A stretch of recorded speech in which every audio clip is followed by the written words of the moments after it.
మీరు మీ అభిమాన shows and serials TV కన్నా ముందు ఈటీవీ విన్ యాప్లో చూడండి. Download and subscribe to ETV win app. 99 రూపాయలు మాత్రమే.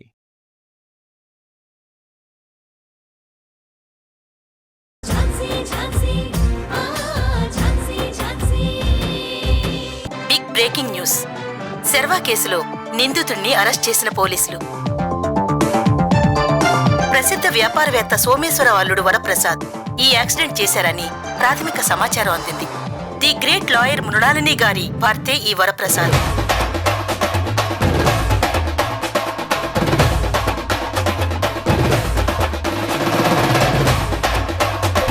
అంతేకాకుండా ఈ వరప్రసాద్ సీనియర్ పోలీస్ ఆఫీసర్గా గుర్తింపు పొందిన ఎస్ఐ గౌతమ్ గారికి స్వయానా మావయ్య. వరప్రసాద్ గారిని తన కుటుంబ సభ్యుడైన ఎస్ఐ గౌతమ్ గారి నిన్న రాత్రి సోమేశ్వరరావు గారింట్లో అరెస్ట్ చేసి కస్టడీలోకి తీసుకున్నారు.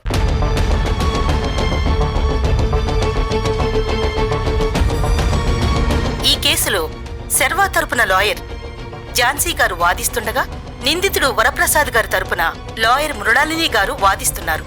ఖచ్చితంగా ఝాన్సీ గారు శర్వాకి న్యాయం చేస్తారని ప్రజలు నమ్ముతున్నారు.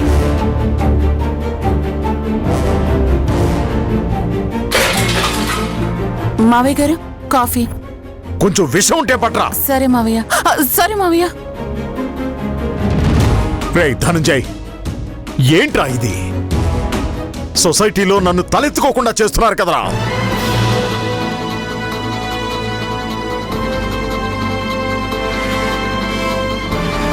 The great business man Someswararao గారి అల్లుడు యాక్సిడెంట్ చేశాడని ఫోటోలతో సహా టీవీలో చూపిస్తున్నారు. ఈ పాటికి సోషల్ మీడియాలో ఈ న్యూస్ హల్చల్ చేస్తుంటుంది. డిబేట్ల మీద డిబేట్లు పెట్టి ఎవరికి నచ్చినట్టు వాళ్ళు వాగుతుంటారు. ఓ, ఇలా అయిపోయిందేంట్రా నా పరిస్థితి. ఝాన్సీ,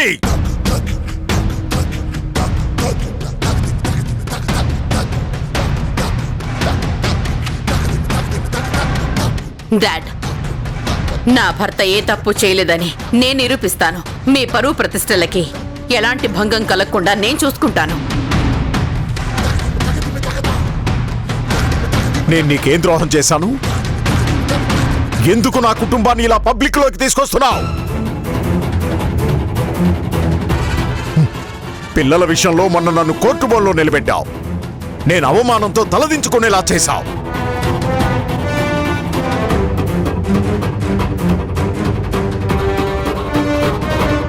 ఇప్పుడు నా అల్లుడిని అరెస్ట్ చేయించి మళ్ళీ నన్ను అవమానపరుస్తున్నావు.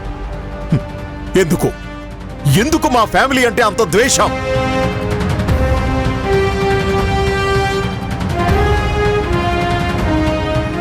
మొదటి నుంచి నా మనసుని గాయపరుస్తూనే ఉన్నా. ఇనఫ్. ఇక నేను భరించలేను.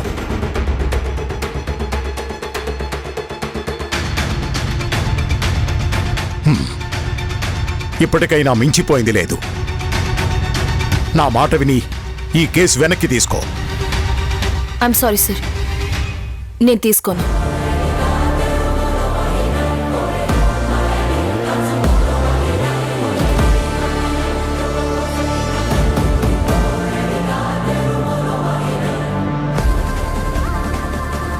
తప్పు చేసిన వారికి శిక్ష పడేలా చేయడమే, బాధింపబడే వాళ్ళకి న్యాయం చేయడమే నాకు తెలుసు.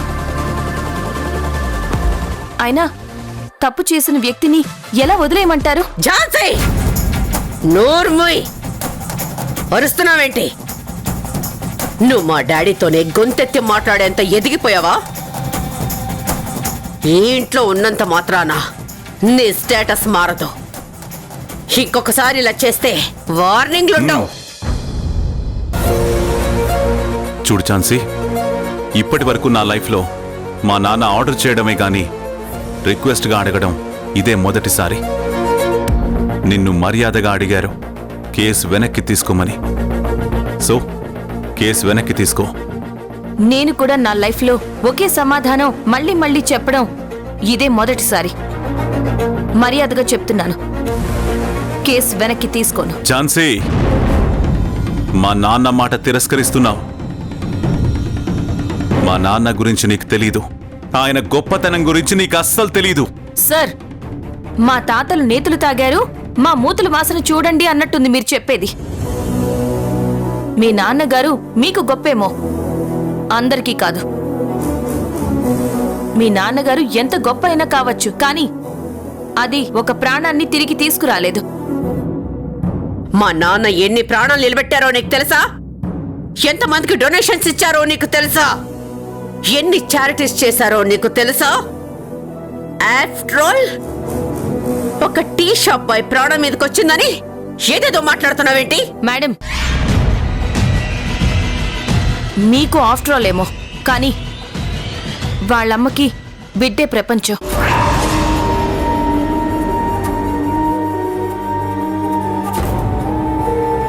ఆ బాబు వాళ్ళమ్మతో ఏమన్నాడు తెలుసా? గొప్పగా చదువుకుని నిన్ను బాగా చూసుకుంటానమ్మా అన్నాడు. ఆ బాబు కలల ముందు మీ ఆస్తులు, ఐశ్వర్యాలు, పేరు, ప్రతిష్టలు గడ్డి పరకతో సమానం.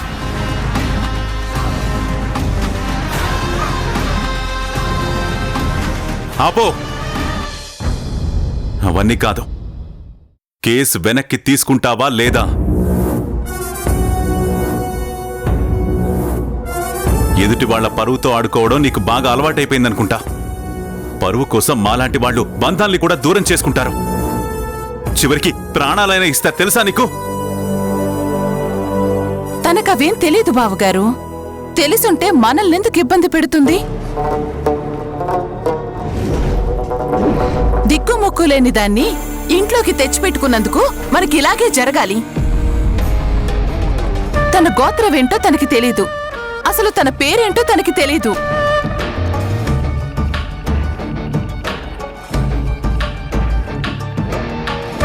అందుకే ప్లాన్ చేసి ముందు పిల్లల్ని ఇంటికి పంపించింది.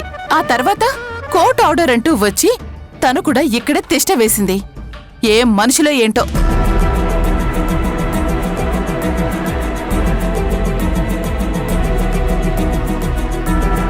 డాడీ, తనేం చేయాలనుకుంటుందో చేయనివ్వండి, నో ప్రాబ్లం. ఈ కేసు గెలిచి నా భర్తని తిరిగి ఇంటికి తీసుకొస్తాను. ఈ ఒక్కసారికి నన్ను నమ్మండి డాడ్, ప్లీజ్.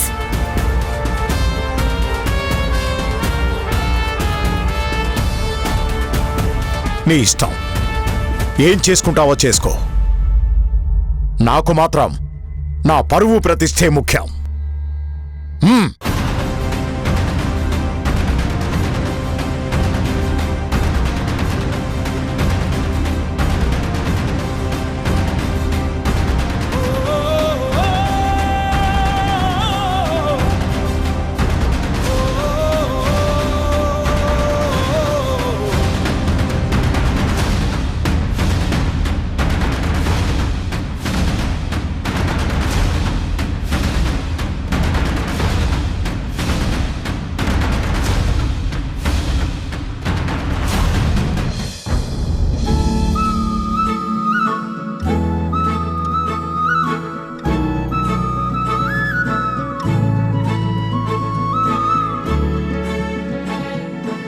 స్వీటీ, ఏమైందమ్మా? నాకు భయంగా ఉంది పిన్ని. ఇప్పుడు ప్రాజెక్ట్ సబ్మిట్ చేయకపోతే నా మీద మిస్ అరుస్తుంది, నన్ను పనిష్ చేస్తుంది. స్వీటీ, అదేం లేదు. నేను మీ మిస్తో మాట్లాడతాను, నిన్ను ఏమీ అనరు, ఓకేనా? ఎవరు చెప్పినా మిస్ వినదు పిన్ని.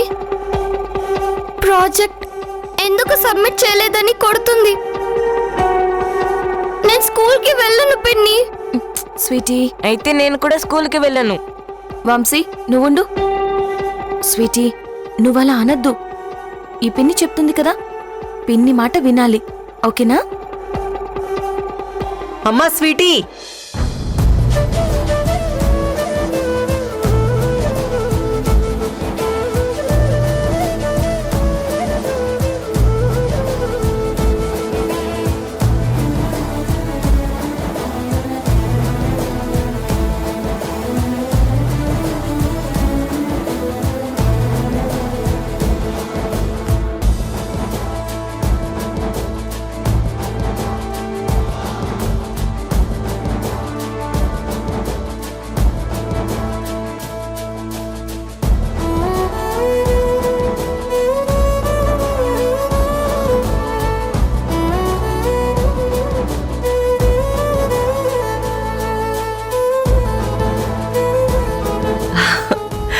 సర్ప్రైజ్ స్వీటీ, నీ స్వీట్ హోమ్ పాడైపోయిందని ఈ స్వీటీ హోమ్ రెడీ చేసి తీసుకొచ్చాను. నీకు నచ్చిందా? చాలా నచ్చింది నానమ్మ. నాకంటే బాగా చేశారు. ఐ లవ్ యూ నానమ్మ. ఓకేనా? నువ్వెలా చేసావో నేను కూడా నీకోసం అలాగే చేశాను. థ్యాంక్ యూ నానమ్మ. ప్రాజెక్ట్ హోమ్ లేకుండా స్కూల్కి ఎలా వెళ్ళాలో అని చాలా భయం వేసింది. Thank you so much. లేదు నాన్నా, నువ్వు ఎప్పుడు భయపడాల్సిన అవసరం లేదమ్మా. మీకు పిన్ని అందుబాటులో ఉండకపోవచ్చు. పిన్ని ఒక్కొక్కసారి తన వర్క్లో బిజీగా ఉంటుంది కదా. మీకు ఏది కావాలన్నా సరే నన్ను అడగచ్చు. ఇంతకు ముందు కూడా చెప్పాను కదా, హోంవర్క్ అని ప్రాజెక్ట్ వర్క్ అని మీకేం అవసరం వచ్చినా నన్ను అడగచ్చు. సరేనా? ఓకే నానమ్మ. ఇంట్లో అందరూ ఒకేలా ఉండరు ఝాన్సీ. కొంతమంది కూల్చేసే వాళ్ళుంటే కొంతమంది నిలబెట్టే వాళ్ళు ఉంటారు. కొంతమంది కత్తెరలా బంధాలు తెంపుకుంటూ వెళ్లేవాళ్లుంటే కొంతమంది సూదిలా బంధాలు కలుపుకుంటూ పోయేవాళ్లుంటారు. That is home, sweet home. సరే, మీకు స్కూల్కి టైం అవుతుంది కదా, మీరు బయలుదేరండి. ఓకే నానమ్మ. Bye. Bye. Once again thank you. Okay, bye. Bye. Bye నానమ్మ.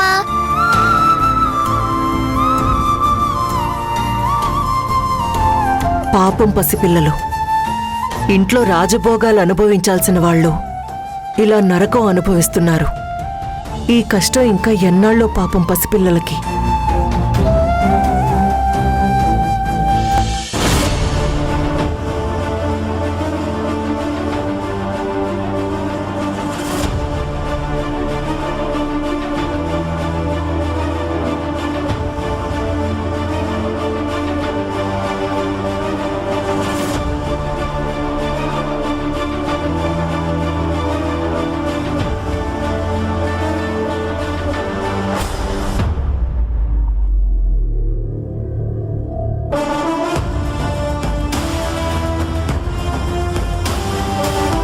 Case number 256/25.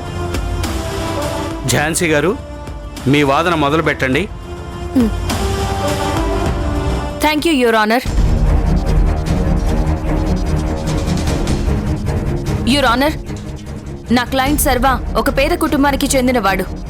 తన తల్లి టీ కొట్టు పెట్టుకుని రాత్రి పగలు కష్టపడి పని చేసుకుంటూ ఉంటుంది.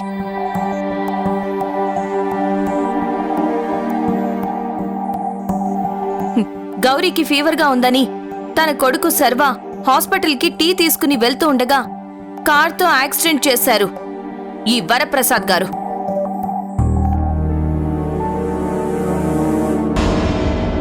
యాక్సిడెంట్ అయిన తర్వాత సర్వ పరిస్థితి చూసి హాస్పిటల్లో జాయిన్ చేయాల్సింది పోయి కేర్లెస్ గా అసలు కార్ దిగకుండానే అక్కడి నుంచి వెళ్లిపోయారు ఇతను.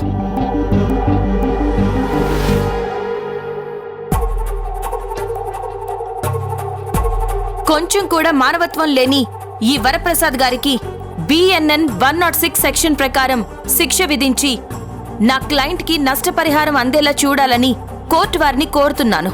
That's all your honour.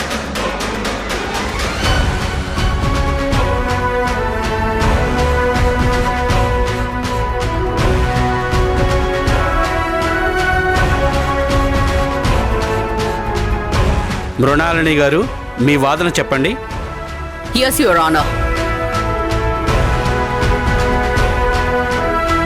Your Honor, నా క్లయింట్ నిర్దోషి. అసలు తనకి ఈ యాక్సిడెంట్ కి ఏ సంబంధం లేదు.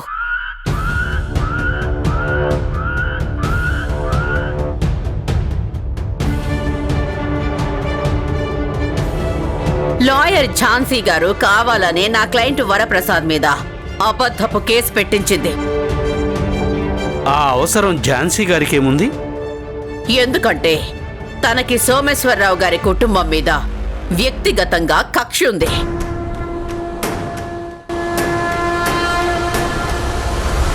అందుకే ఝాన్సీ గారు ఇలా కుట్ర పన్ని సోమేశ్వరరావు గారి అల్లుడిని ఈ కేసులో ఇరికించారు. నో యువర్ ఆనర్, అలాంటిదేమీ లేదు. Order order. మృణాలిని గారు, you can proceed. Yes your honour. Jhansi గారి అక్క పిల్లలకి సోమేశ్వర్ గారి వారసత్వపు హక్కులు పొందేలా కోర్టు జడ్జిమెంట్ ఇచ్చింది. కోర్టు ఆర్డర్ని అంగీకరించి సోమేశ్వరరావు గారు తన కుటుంబం ఆ పిల్లల్ని వాళ్ల ఇంట్లోనే పెట్టుకొని వాళ్లకి కావలసిన ఏర్పాట్లన్నీ చేస్తున్నారు.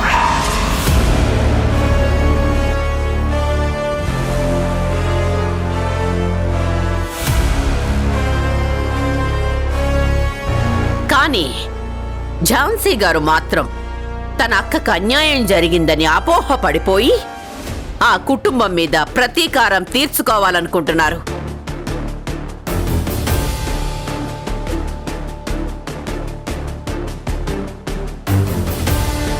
నో యువర్ ఆనర్,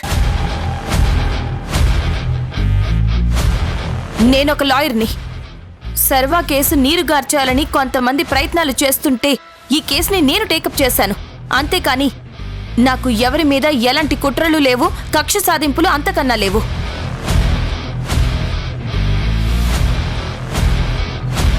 వరప్రసాద్ గారు సాధారణంగా ర్యాష్ డ్రైవర్. ట్రాఫిక్ రూల్స్ పాటించినందుకు అతను చాలాసార్లు ఫైన్లు చెల్లించారు. ఈ లిస్ట్ను ఒకసారి చూడండి.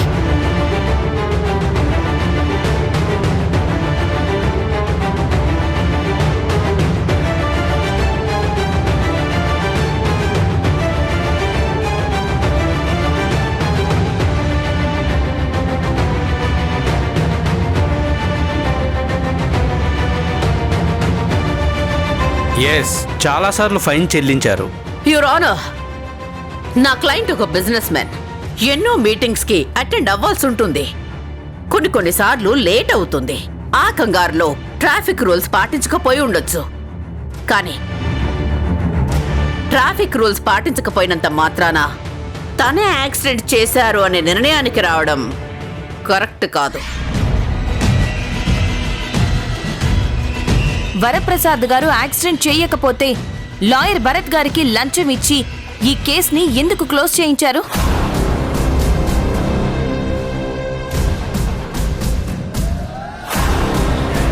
అబద్ధం యువర్ ఆనర్. ఇదంతా ఫాల్స్ అక్యూజేషన్. లేదు యువర్ ఆనర్, నేను ప్రూవ్ చేస్తాను.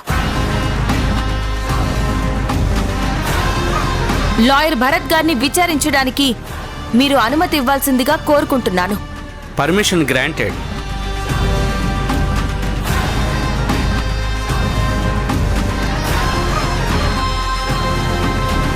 చెప్పండి లాయర్ భరత్ గారు, ఎవరి ప్రోద్బలంతో మీరు ఈ కేసుని వెనక్కి తీసుకున్నారు?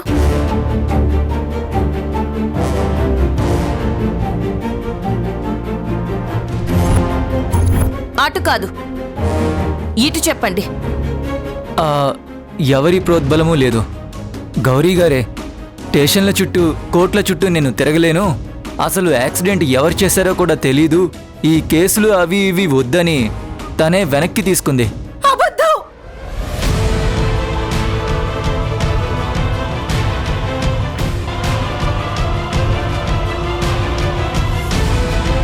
ఎందుకు సార్ అలా అంటారు?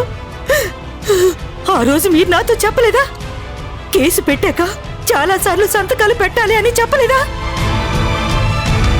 మీరిలా మాట్లాడి ఈ పేదదాన్ని ఎందుకు సార్ ఇలా చంపుతారు? నేనెవరికి ఏ అన్యాయం చేశాను?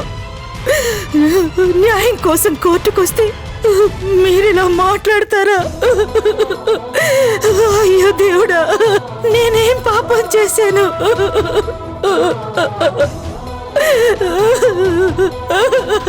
Order order order.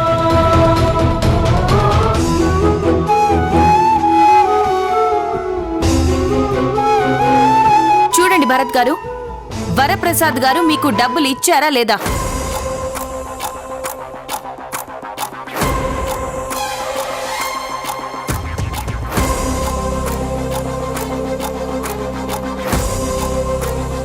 Your honour, ఇది భరత్ గారి బ్యాంక్ స్టేట్మెంట్. ఇందులో అన్ని క్లియర్గా ఉన్నాయి.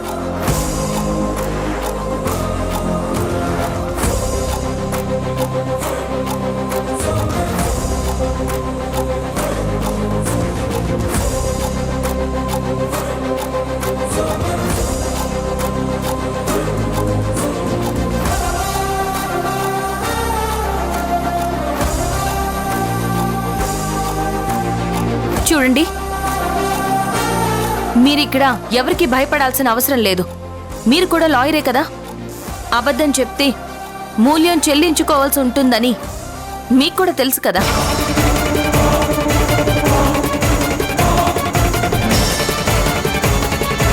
చెప్పండి, వరప్రసాద్ గారు మీకు అమౌంట్ ఇచ్చారా లేదా? ఆ, ఇచ్చారు.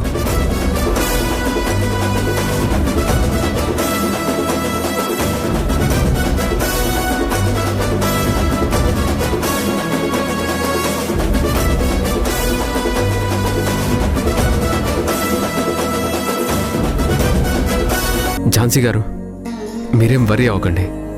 ఖచ్చితంగా ఈ కేసుకి మీరు న్యాయం చేస్తారు. I trust you. Investigation speed up చేశాం. మా టీంతో చాలా సీరియస్గా హెచ్చరించాను. వీలైనంత తొందరలోనే అన్ని ఆధారాలు సేకరిస్తాం. అసిస్టెంట్ కమిషనర్ గారు మీకు ఒక మెయిల్ పంపించారు, చూసుకోండి.